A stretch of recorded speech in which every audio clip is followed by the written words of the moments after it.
Hello friends, welcome to சேசு சமையல் தமிழ். இன்றைக்கி நம்மளோட சேனலில் ரொம்பவே டேஸ்டியான கறி குழம்பையே மிஞ்சிற சுவையில் ஒரு மீல் மேக்கர் கிரேவி பார்க்க போகிறோம். ரொம்ப ஈஸியாக செஞ்சிடலாம். இது சாதம், சப்பாத்தி எல்லாத்துக்குமே சூப்பராக செட் ஆகும். அதுக்கு முன்னாடி நீங்கள் இப்போ தான் நம்மளோட சேனலை ஃபஸ்ட் டைம் பார்க்குறீங்கன்னா நம்மளோட சேனலை சப்ஸ்கிரைப் பண்ணி பக்கத்தில் இருக்கிற பெல் சிம்பிளையும் கிளிக் பண்ணிவிடுங்க. வாங்க இப்போ வீடியோக்குள்ளே போயிடலாம். அதுக்கு நான் ஒரு பாத்திரத்தில் கொஞ்சம் தண்ணி எடுத்து வச்சுருக்கிறேன். தண்ணி கொதிக்கட்டும். தண்ணி கொதித்ததும் நம்ம இதில் ஒரு 150 கிராம் அளவுக்கு மீல் மேக்கரை நான் சேர்த்துக்கிறேன். மீல் மேக்கர் சேர்த்து அந்த தண்ணியிலையே ஒரு 2 நிமிஷம் கொதிக்க விட்டுடலாம். மீல் மேக்கர் கொஞ்சம் நல்லா உப்பலாக வரும். இப்போ இந்த மீல் மேக்கரை தனியாக ஒரு பிளேட்டில் எடுத்து வச்சிடலாம். இப்போ எல்லாத்தையும் தனியாக நம்ம எடுத்து வச்சாச்சு. இப்போ அதே சட்டியை மறுபடியும் அடுப்பில் வச்சுட்டு கொஞ்சமாக எண்ணெய் சேர்த்துக்கலாம்.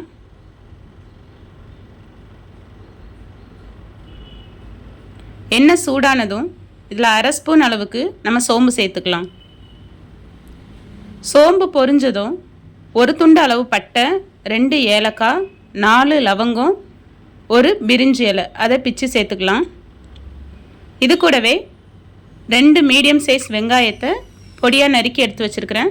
அதையும் சேர்த்து நல்லா வதக்கி விட்டுடலாம். வெங்காயம் சீக்கிரம் வதங்கிறதுக்காக நான் ஒரு 1/4 ஸ்பூன் அளவுக்கு உப்பு சேர்த்து அதை கொஞ்சமாக வதக்கி விட்டு ஒரு தட்டை வச்சு கொஞ்ச நேரம் மூடி வைக்கலாம். இந்த டைமில் நம்ம இங்கே எடுத்து வச்சுருக்கிற மீல் மேக்கர் இருக்குல்ல, இது கொஞ்சமாக சூடு ஆறி இருக்கும். இதை நல்லா பிழிஞ்சி வேறு பாத்திரத்தில் எடுத்து வச்சுக்கலாம். தேவைப்பட்டால் இதை நம்ம 2 கட் பண்ணியும் சேர்த்துக்கலாம். நான் இன்றைக்கி கட் பண்ணல, அப்படியே தான் சேர்த்துக்கிறேன். இப்போ வெங்காயம் நல்லாவே வதங்கி வந்துருச்சு. இப்போது இதில் நம்ம தக்காளி சேர்த்துக்கலாம். நான் அதுக்கு 2 மீடியம் சைஸ் தக்காளியை நல்லா பொடியாக நறுக்கி எடுத்து வச்சுருக்கேன். அதை சேர்த்து வெங்காயமும் தக்காளியும் நல்லா வெந்து வர்ற அளவுக்கு வதக்கி விட்டுடலாம். இது கூடவே கொஞ்சமாக கறிவேப்பிலை சேர்த்துக்கிறேன். கறிவேப்பிலையும் சேர்த்து கொஞ்சம் வதக்கி விட்டு கொஞ்சம் மூடி போட்டு வேக விட்டோன்னா வெங்காயமும் தக்காளியும் நல்லா மசிஞ்சு வெந்து வரும்.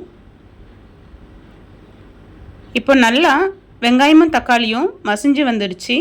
இந்த டைமில் நான் ஒரு ஸ்பூன் அளவுக்கு இஞ்சி பூண்டு பேஸ்ட்டை இதில் சேர்த்துக்கிறேன். சேர்த்து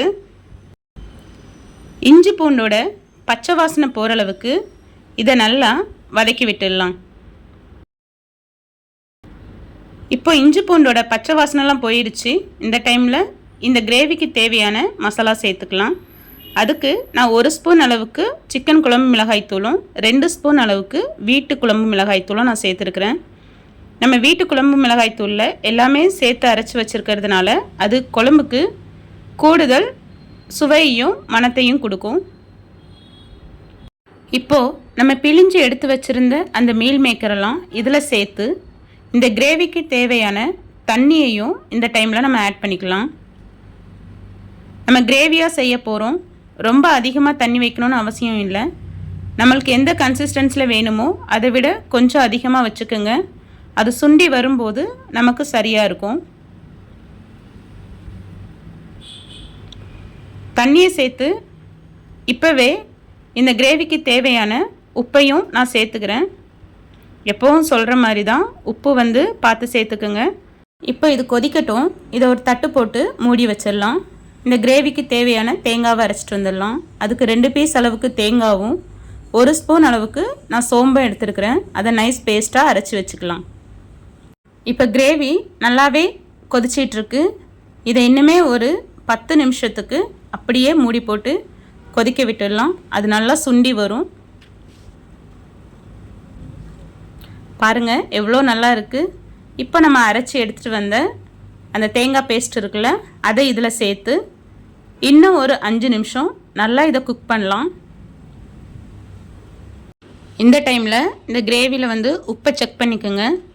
உப்பை செக் பண்ணி பார்த்துட்டு இன்னும் ஒரு 5 நிமிஷம் அப்படியே குக் பண்ணிடலாம். அப்போ நல்லா சுண்டி வரும். நம்மளோட கிரேவி ரொம்பவே சூப்பராக தயாராகிடுச்சு. இப்போ இதில் அப்படியே மேலே கொத்தமல்லி இலைகளை தூவி நம்ம ஸ்டவ்வை ஆஃப் பண்ணிடலாம்.